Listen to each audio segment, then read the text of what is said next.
pertanyaannya adalah ya, kalau seandainya nanti ya, katakanlah Pak Jokowi hadir, jadi berarti Pak Jokowi harus hadir untuk mediasi kan? Iya dong, karena ya, enggak, maksud saya memang tidak harus hadir tanggal 30, tapi dalam waktu rentang waktu betul. 30 hari itu ada niat baik dia untuk datang. Yes. Kami berjuang sebagaimana dulu advokat-advokat itu memerdekakan negara ini, dahaga tentang ilmu pengetahuan, dahaga tentang kejujuran, itu yang harus kami perjuangkan dan itu tidak bisa dibayar dengan uang. Dan kalau yang terburuk, gugatan saya dinyatakan tidak dapat diterima, saya tentu akan mengajukan gugatan lagi. Segala cara kita tempuh sampai negara ini berhasil mendudukan mantan presidennya itu jujur di depan pengadilan mengatakan saya punya dan saya tidak punya ijazah.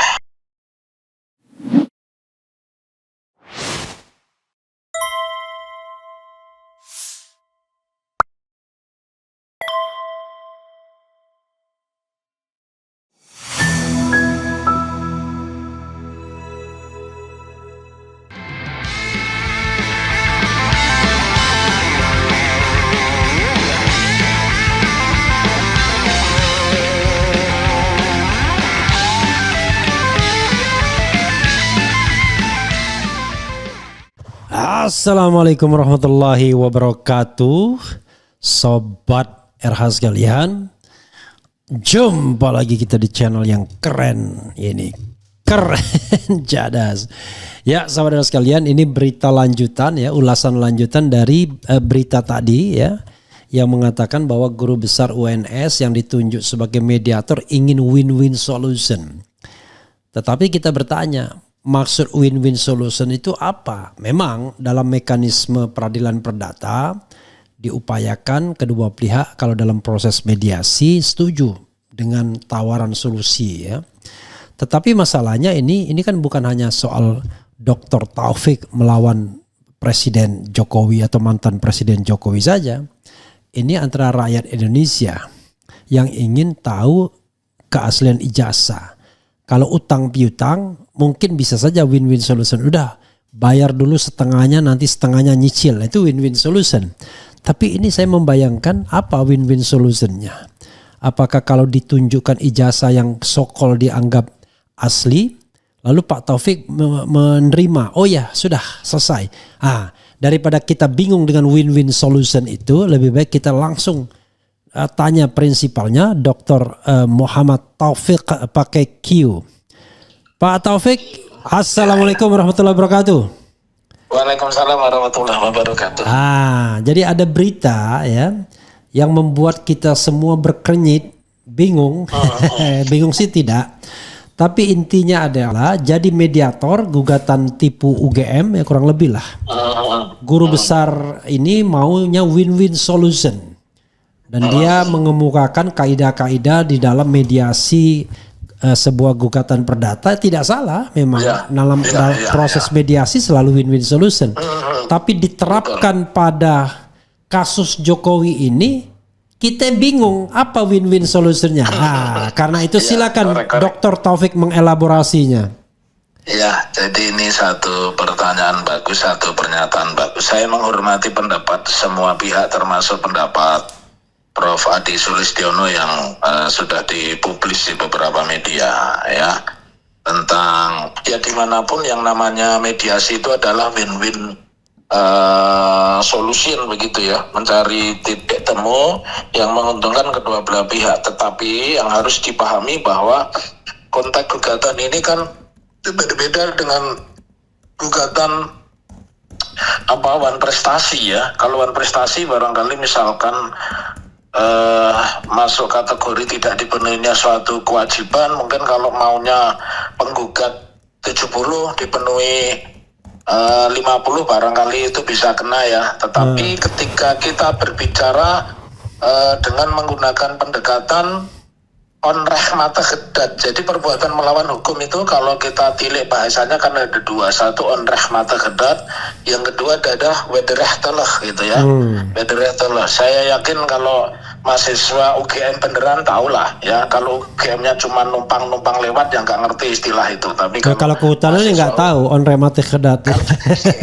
Kalau bukan maksudnya kalau ada yang ngaku-ngaku alumni Fakultas Hukum tapi kuliahnya di luar ya nggak ngerti lah, taunya on rematik gedang itu, taunya on rematik gedang. Oke deh, kita bicara begitu. Nah, di dalam prinsip memahami kita on rehmata kedat, berarti kan ada perbuatan melawan hukum. Jangan lupa hampir semua peristiwa wedereh teleh itu juga berangkat dari on rehmata kedat. Jadi ketika nanti ada mediasi dipertemukan, tentu kita akan hormati dan itu sifatnya wajib ya, mandatori, harus dilewati begitu. Tetapi jangan lupa pertemuan mediasi yang mempertemukan kehendak penggugat kami dengan 4 tergugat itu kan substansi utamanya ada 2. Apa itu? Tentang ketidakjelasan ijazah baik itu SMA maupun perguruan tinggi, itu yang pertama. Yang kedua, dan karena tidak jelas mewajibkan kepada institusi ikutan. Institusi ikutan itu maksudnya seperti KPU, seperti SMA, kemudian dan UGM harus menjelaskan kepada kami, kepada penggugat, bahwa unsur-unsur yang mereka sampaikan yang ada di dalam gugatan saya ini kan cuma 2. 1, ingin ditunjukkan ijazah asli. Yang kedua, membuka stamp book. Stamp book itu kan artinya buku register siswa. Kalau itu SMA, kalau kuliah itu berarti buku register mahasiswa atau buku induk. Di situ kan ada catatan. Barangkali kalau dokter itu kan punya medical record ya, rekam jejaknya seorang penyakitnya itu apa riwayatnya. Saya pikir kami juga seperti itu, Bang Reflina. Persoalan yang muncul, bisakah itu dijelaskan kepada publik ya? Yang harus dipahami dulu begini, yang pertama, gugatan perdata ini kan gugatan yang sifatnya publik. Artinya publik itu segala informasi atau peristiwa yang ada di situ boleh diakses publik. Memang untuk mediasi itu tertutup, betul, sifatnya tertutup. Tetapi substansi atau hasil dari pertemuan mediasi harus disampaikan kepada publik. Nah, saya juga bertanya, mungkin tidak di situ Pak Jokowi sendiri yang hadir itu yang harus dipahami. Pasal 17 Undang-Undang 1 2016 Peraturan Mahkamah Agung nomor 1 tahun 2016, pasal 17 itu mensyaratkan bahwa mediasi itu harus penggugat langsung yang hadir dan menyampaikan. Begitu Bang Refli. Oke. Kemudian saya mau bertanya lagi ya. Misalnya dalam mediasi itu prinsipal tergugat tidak datang, dalam hal ini Jokowi misalnya, maka sudah pasti mediasinya gagal. Ya mungkin begini ya, kan mediasi itu masih diberi waktu 30 hari, bahkan kalau 30 hari ini ada konstruksi yang sungguh-sungguh, artinya ada niat baik dari kedua pihak, tentu akan diperpanjang menjadi 10 hari lagi atau 40 hari. Nah, kalau kita ini serius, karena mohon maaf ya, sebelum kita ketemu di ruang sidang, ternyata kuasa tergugat kan sudah ketemu beberapa media, justru menginginkan yang namanya mediasi terlebih dahulu dan menginginkan adanya draft dari kami. Tentunya tidak ada draft ya, karena baru pertama ketemu bagaimana kita menyusun sebuah draft dan nanti masyarakat bisa mengkonstruksikan seolah-olah gugatan saya ini main-main karena tiba-tiba sudah membawa proposal begitu. Jadi substansinya tetap di situ, yang namanya win-win solution barangkali mungkin ya, karena Pak Jokowi ini manusia 1000 misteri, mungkin barangkali 1001 misteri ya, dan selalu ucapannya ini unpredictable, susah untuk ditebak ya. Jadi misalkan ketika datang di Solo, saya nggak tahu yang bisikin siapa, saya akan tunjukkan ijazah kalau perintah pengadilan, padahal dia sudah mendatangkan keluarganya Oto Hasibuan. Saya menyebut keluarga karena pengacaranya itu anak menantu ipar dan teman begitu.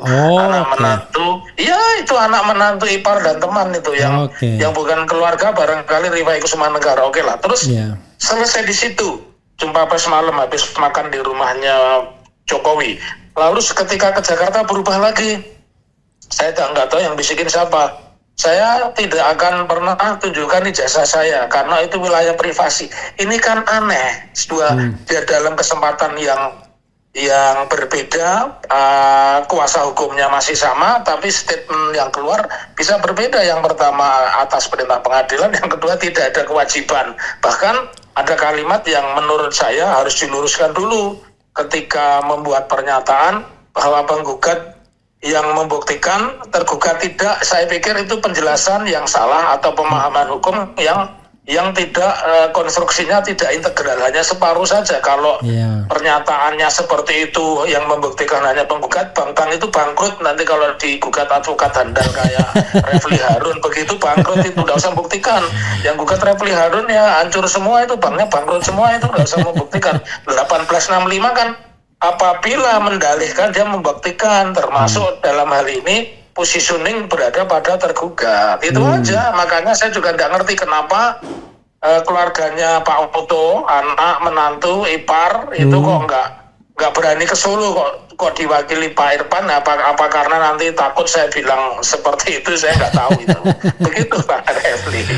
Oke. Jadi pertanyaannya adalah ya, kalau seandainya nanti ya katakanlah Pak Jokowi hadir, jadi berarti Pak Jokowi harus hadir untuk mediasi kan? Iya dong, karena ya, enggak, maksud saya memang tidak harus hadir tanggal 30, tapi dalam waktu waktu betul. 30 hari itu ada niat baik dia untuk datang. Yes. Let's say begitu. Lalu kemudian win-win solution itu apakah misalnya kalau dia menunjukkan ijazah yang dia klaim sebagai ijazah asli, Pak Taufik berhenti begitu aja, sudah, kalau begitu sudah selesai. Saya kan jauh-jauh hari sebelum Bang Refli menelepon saya sudah memberitahu bahwa saya sudah mengontak yang namanya Roy Suryo. Saya sudah mengontak yang namanya Rismon Sianipar yang punya pendapatan lebih gede dari pendapatan Bang Refli dan saya, 5 miliar setahun. Aku nguping itu tadi.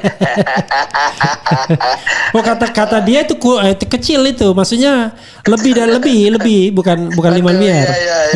Iya.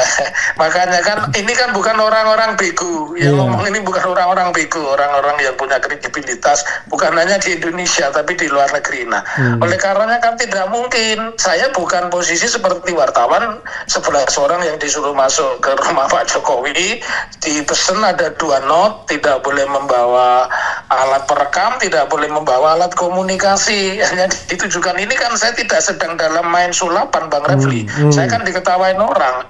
Saya nanti seperti naga bonar, apa kata dunia gitu kalau saya hanya ditunjukkan begitu terus damai saja. Nanti saya dipikir kayak gugatan main-main, gugatan SMK. Enggak begitu. Jadi betul yang dibilang Bang Refli, bisa saja ini Pak Jokowi itu kan sibuk ya hari ini. Layar siapa itu Paus ya kan. Nah saya nggak ngerti besok berikutnya kemana begitu, apa angon bebek kemana kan nggak ngerti. Orang beliau ini kan sibuknya melebihi Prabowo begitu ya, melebihi presiden malam. Ini beliau ini kan presiden siang begitu ya. Otomatis tidak seperti itu. Saya juga akan minta Bang Rismon Sianipar untuk meneliti itu ijazahnya itu benar nggak. Kalau setahu saya dan Bang Refli yang kuliah menempuh pendidikan di dalam negeri maupun luar negeri, setahu saya foto ijazah itu nggak ada meterai, itu yang pertama. Dan yang pasti ada stempel itu pasti mengenai badan dari foto bukan di belakang foto begitu ya. Seperti itulah standarnya dan itu diuji kan.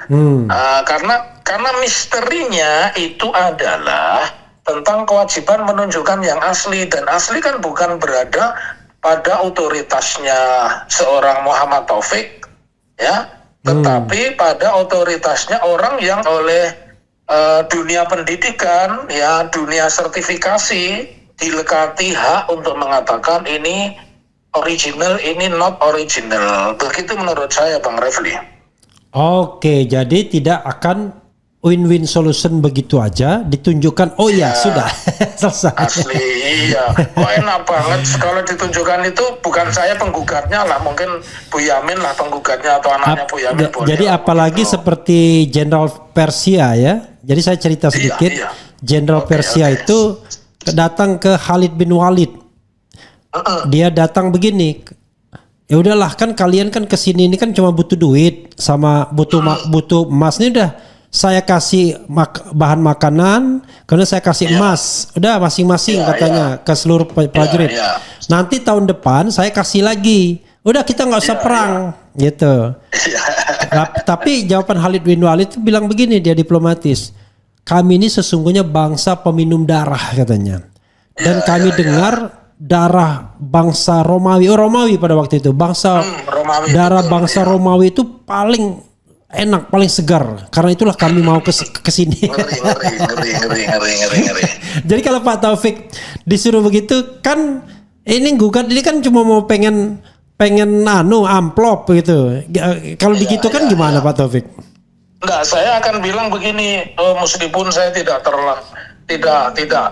perlu harus merasa megalomania, tapi saya mengatakan saya mewakili jutaan penduduk Indonesia yang tidak percaya tentang sekolah Pak Jokowi. Itu saya akan mewakili jutaan perasaan, jutaan kejujuran dari bangsa Indonesia ini yang menginginkan presidennya itu jelas. Karena di dalam sejarah 7 presiden dan 8 presiden sekarang tidak ada satupun yang diragukan ijazahnya begitu. Jadi kalau mohon maaf ya memang pendukungnya Pak Jokowi itu ya levelnya seperti Pak Jokowi. Kenapa tidak mempersoalkan presiden sebelumnya tidak bermasalah kok tentang ijazah.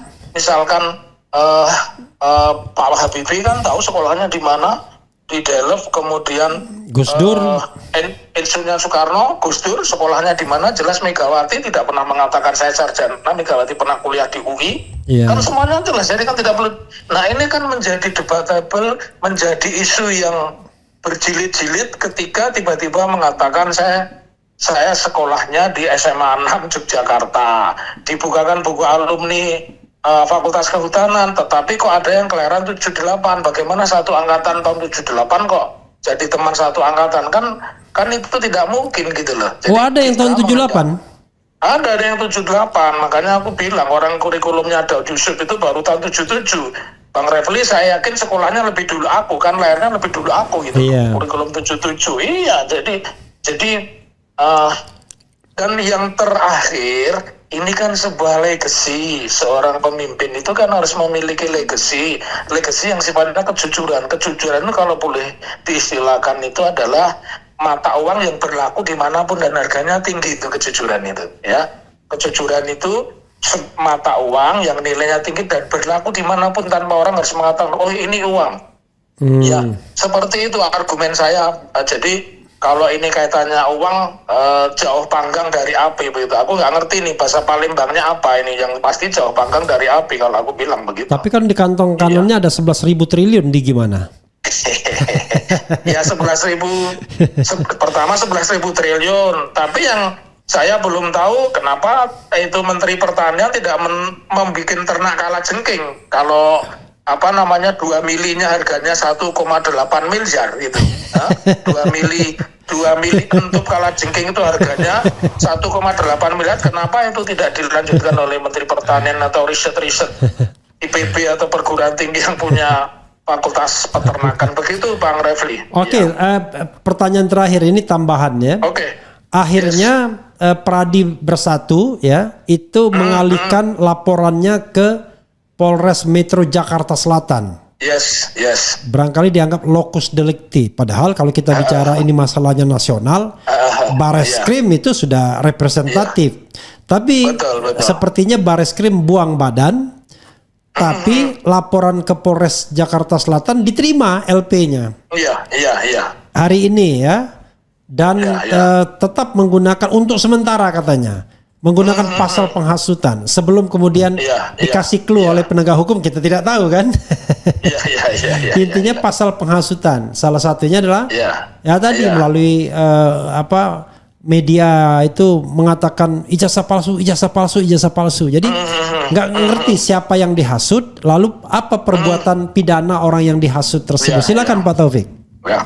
Nah ini kalau itu domain saya, nanti akan saya kuliti satu-satu. Saya mau bicara dulu legal standing seorang pelapor. Beberapa pasal mungkin itu sifatnya delik aduan yang sifatnya relatif atau absolut ya, harus yang bersangkutan yang melaporkan begitu mungkin ya. Tapi saya nggak tahu itu sudah, karena di dalam beberapa kesempatan polisi itu juga menjadi konsultan. Nah terbukti di Solo kasus yang menimpa anggota tim kami kan, sementara kita bikin laporan 2013 sudah tersangka, tidak dijadikan perkaranya tidak dinaikkan, justru di SP3. Nah sementara yang laporannya baru beberapa bulan dinaikkan. Oke lah ya. Oh ini kita mengenai kerabat Pak Taufik ya.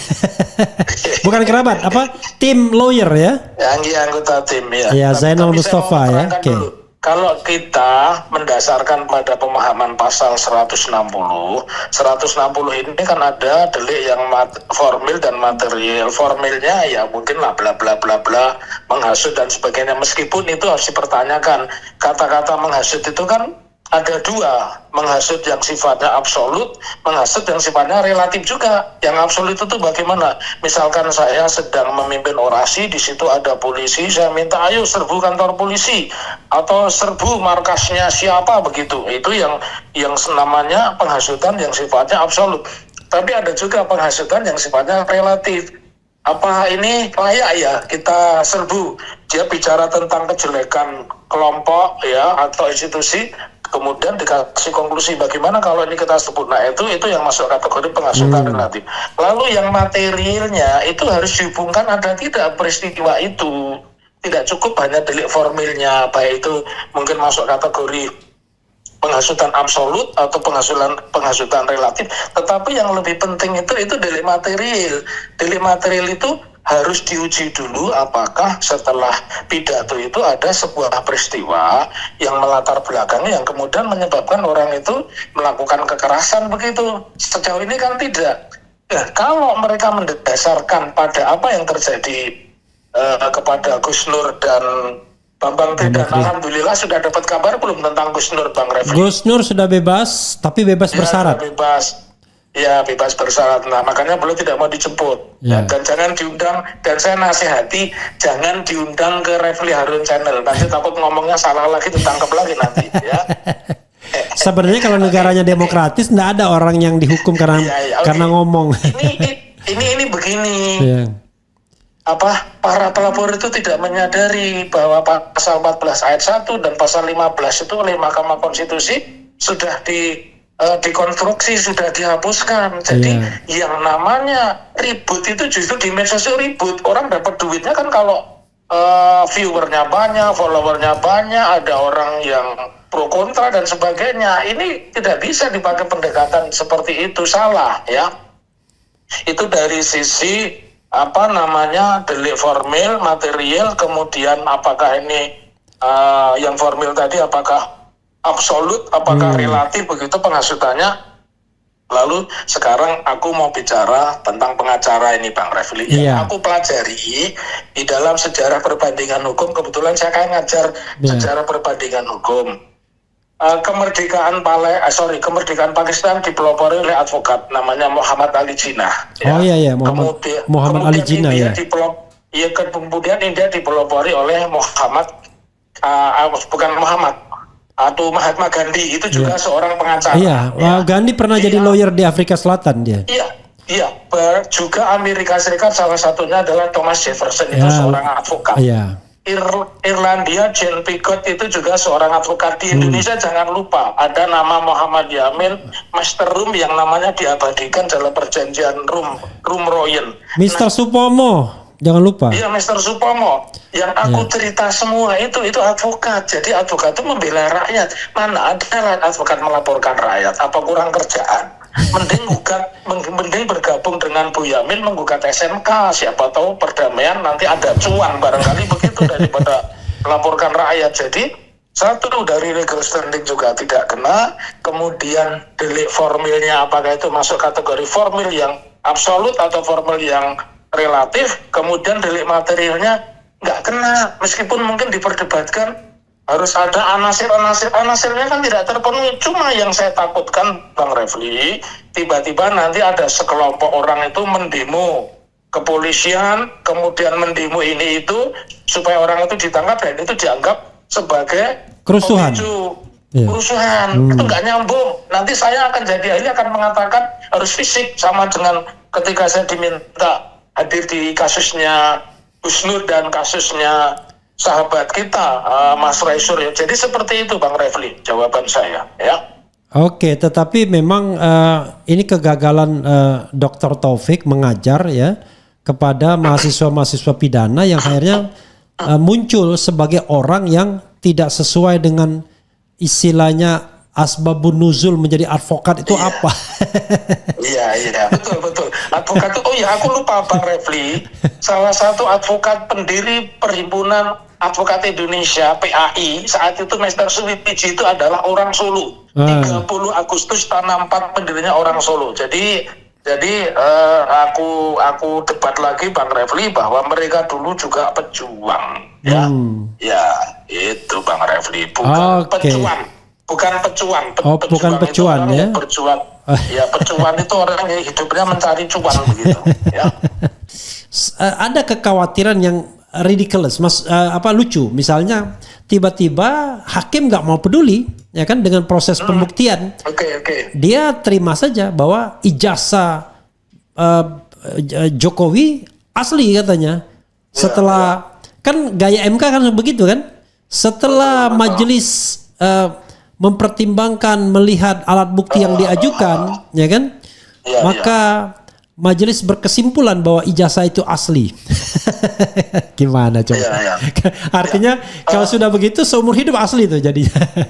Ya, ini ada satu manuver yang belum saya jelaskan karena saya setiap sidang harus membuat manuver. Saya satu ketika lihat persidangan tidak bagus, saya pasti menghadirkan yang namanya pengawas atau komisioner yudisial. Saya pasti menghadirkan itu untuk memantau tiap detail persidangan, baik cover board setnya ada enggak kepada para pihak dan seterusnya. Tapi saja sejauh ini kan ini belum menyentuh substansi, baru sampai mediasi, saya belum meminta hadirnya komisi yudisial. Tapi satu ketika itu harus dihadirkan. Nah, saya mengomentari begini. Yang pertama, masyarakat Republik Refli Harun harus paham. Republik Refli Harun, saya sudah bilang begitu, bahwa yang memulai mediasi itu justru dari pihak tergugat. Kenapa? Karena yang muncul pertama kali kata-kata itu di Kompas dan itu terjadi sebelum sidang, ya, disampaikan oleh pengacara Zidi Irfan begitu ya. Nah itu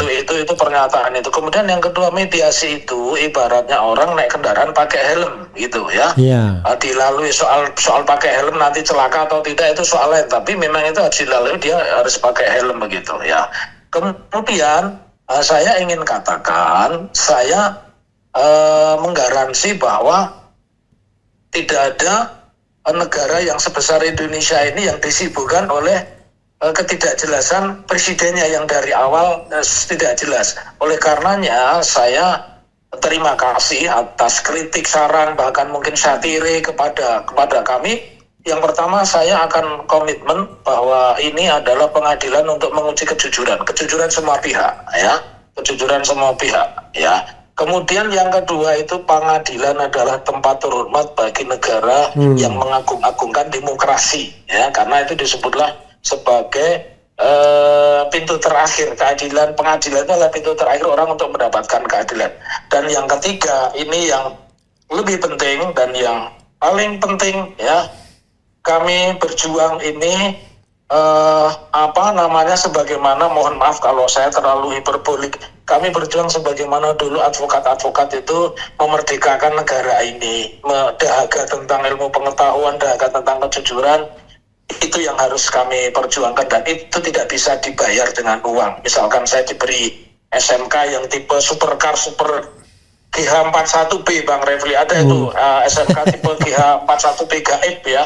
Misalkan kita dikasih supercar itu pun saya tidak akan lengah, atau ketika ada justifikasi kepada hakim bahwa ini dianggap sah, saya tentu akan melakukan upaya hukum banding kasasi.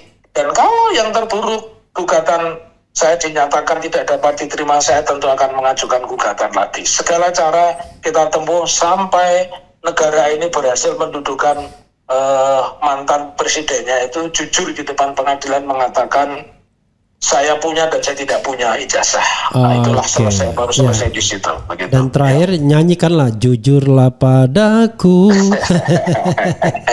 Dan ini kasih bonus Bang Refli. Iya.